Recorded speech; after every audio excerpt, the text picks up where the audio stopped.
Bismillahi wahdahu wassalatu wassalamu ala man la nabiyya ba'da.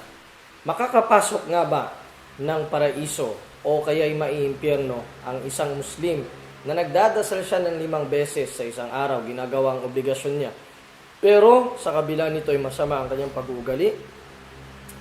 Walang duda mga kapatid sa pananampalatayang Islam na ang pagdarasal ng 5 beses sa isang araw ay hindi lamang ito pagsasagawa ng obligasyon kay Allah subhanahu wa ta'ala, bagkos may dala po itong kahigitan. Sinabi ng Propeta Muhammad sallallahu alaihi wasallam ayon sa hadith na naiulat mula kay Abi Hurairah radhiyallahu ta'ala anhu, sa riwaya ni Imam Bukhari at ni Imam Muslim, as-salawatul khams wal jumu'atu ila jumu'ah wa ramadan ila ramadan mukaffiratun ma bainahunna idha ijtunibatil kaba'ir. Sabi ng Propeta Muhammad sallallahu alaihi wasallam, ang 5 beses na obligadong pagdarasal at ang Jum'a, pagdarasal ng Jum'a sa Jum'a at ang pag-ayuno sa Ramadan o pag-iibadat sa Ramadan, pagsasamba sa Ramadan sa darating pa na Ramadan, mukaffiratun ma bainahun, ay natatapalan ang mga kasalanang nasa pagitan ng mga ito idajtunibatil kaba'ir, kapag naiwasan ang mga malalaking kasalanan.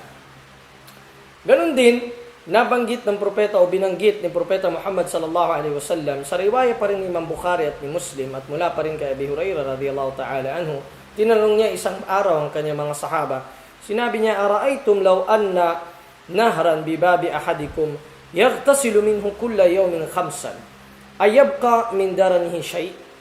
Sabi ng Propeta Muhammad sallallahu alaihi wasallam, sa tingin niyo ba kung halimbawa may isang sapa, ang bawat isa sa inyo may isang sapa sa kanyang pintuan, at doon siya naliligo ng 5 beses sa isang araw sa sapa na yun, mayroon pa bang matitira na kahit anumang dumi sa kanyang katawan, anumang mikrobyo o dumi sa kanyang katawan? Ang sagot ng mga sahaba, la yabqa min daranihi shay. Walang matitirang anumang dumi sa kanyang katawan kung ganon. So sinabi ng Propeta sallallahu alaihi wasallam, kadhalika as-salawatul khams yamhu Allahu bihinna al-khataya. Ganon din sabi niya, ang pagdarasal ng 5 beses nililinis o binubura ni Allah ang mga kasalanan ng isang alipin sa pamamagitan nito. So hindi pa rin ibig sabihin ito na huwag pag-inamin ng isang Muslim ang kanyang pag-uugali. Mali pa rin. Kailangan pa rin niyang pag-inamin ang kanyang pag-uugali, at ang sala ang magiging malaking factor na tutulong sa kanya sa pagpapabuti ng kanyang kaasalan. Sapagkat doon sa pagsasala, naroroon na ang pagtitimpi, naroroon na ang pagsunod kay Allah subhanahu wa ta'ala. Habang nagsasala ka, hindi ka gumagawa ng kahit anumang bagay na makakasira sa iyong sala outside ng sala, sapagkat may invalid ang sala mo.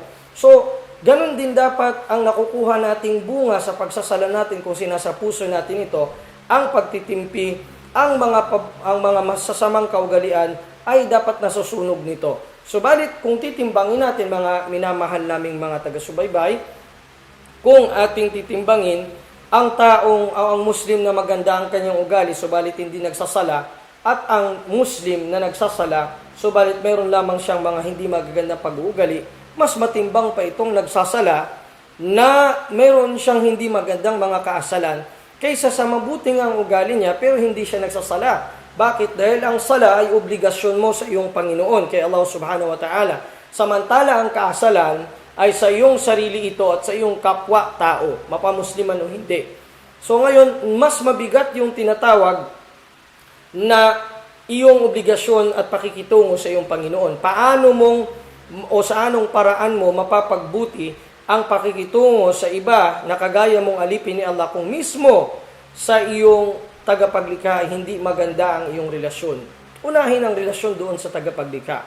Kaya sabi ng Propeta Muhammad sallallahu alaihi wasallam, bainar rajuli wasyirki wal kufri tarkus sala. Sa pagitan ng isang mananampalataya at ng pagtalikod sa pananampalataya at ng pagtatambal kay Allah ay ang pag-iwan ng pagdarasal. So ang pag-iwan ng pagdarasal entonces ay napakabigat na kasalanan nito kay Allah subhanahu wa ta'ala, to the extent na ang ating mga scholar ay nagtalo sila kung ang nag-iiwan ba ng sala ay kafir o fasik.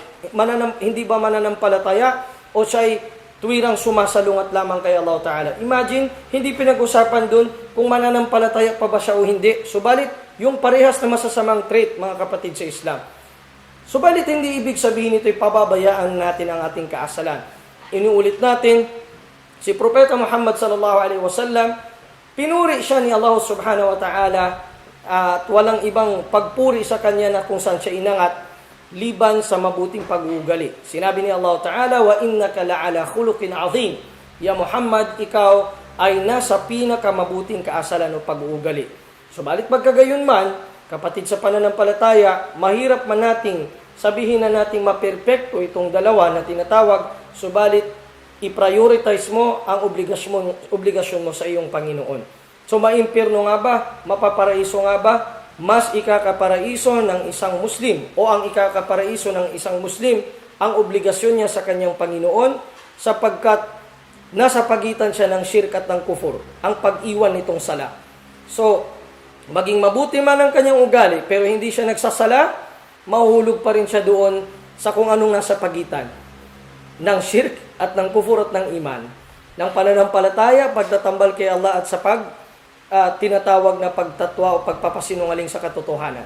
Samantala, kung siya ay nagsasala, hindi man gaanong mabuti ang kanyang kasalan, ito'y pagbubutihin din ni Allah subhanahu wa ta'ala at tatanggapin sa kanyang mga gawa nang dahil sa pagpapatunay ng kanyang iman na walang iba kundi ang pagdarasal niya ng 5 beses sa isang araw. Subalit, ang klase naman ng pagsasala na ikaka-impyerno ng tao ng isang Muslim ay ang sinabi ni Allah subhanahu wa ta'ala. Sinabi ni Allah subhanahu wa ta'ala ba'da bismillahirrahmanirrahim. Sinabi ni Allah subhanahu wa ta'ala, alladhina hum an salatihim sahun, alladhina hum yura'un wa yamna'una al-ma'un.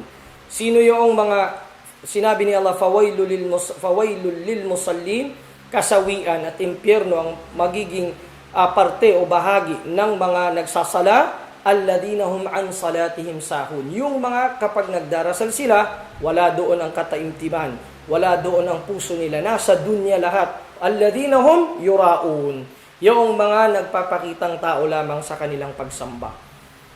Meaning, parang exercise lang ang sala sa kanila at hindi talaga sala, sapagkat wala doon ang puso. So, ugaliin natin mga kapatid sa Islam, na nandoon ang tunay na pagsasala at hindi yung pakitang tao, sapagkat doon pa lang sa sala, matatarbiya ang ating ruh, ang ating sarili, upang mas mapag-inam ang ating pag-uugali.